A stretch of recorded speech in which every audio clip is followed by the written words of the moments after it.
Uy, ganda ng long sleeve oh. 50 pesos lang. Adidas.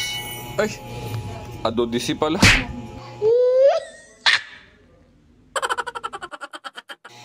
Ito, tunay na to. Naka-okay kami ng kapa.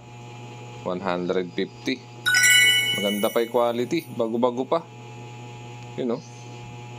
Tingnan nga natin yung etiketa niya. Oh, kapa yan mga sir oh. Ito namang isa, Adidas oh. Tunay ba yan, Adidas? Tingnan nga natin. Uy, ang original naman mga sir. 150 rin to. Ito namang isa, cargo type. 100 lang binigay nung ano, nagbebenta. Nabenta na ba yung alagay? Reactive? Ano, pati nga. Divided. Eh, pero H&M pala siya oh. 100, H&M. Malambot yung tela, ang sarap isuot. Ito, ipasukat na natin kay Kuya Josh. Pasok mo to?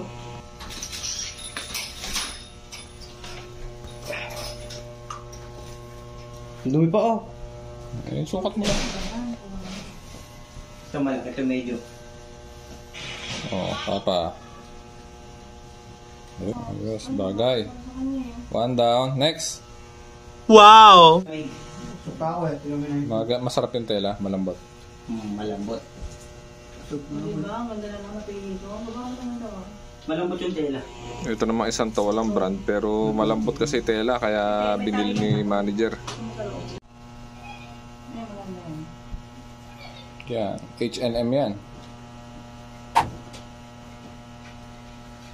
Mura ito.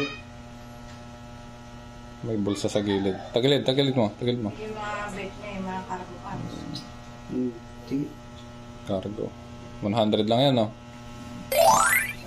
Yan, alam ba kung ano yan? No. Adidas. Ay, hindi ka siya malaki yata. Ay, ano naman? Baka sa kanin mo lalaki ano? Adidas. Ano ka lang ito, pang gala. Pwede na!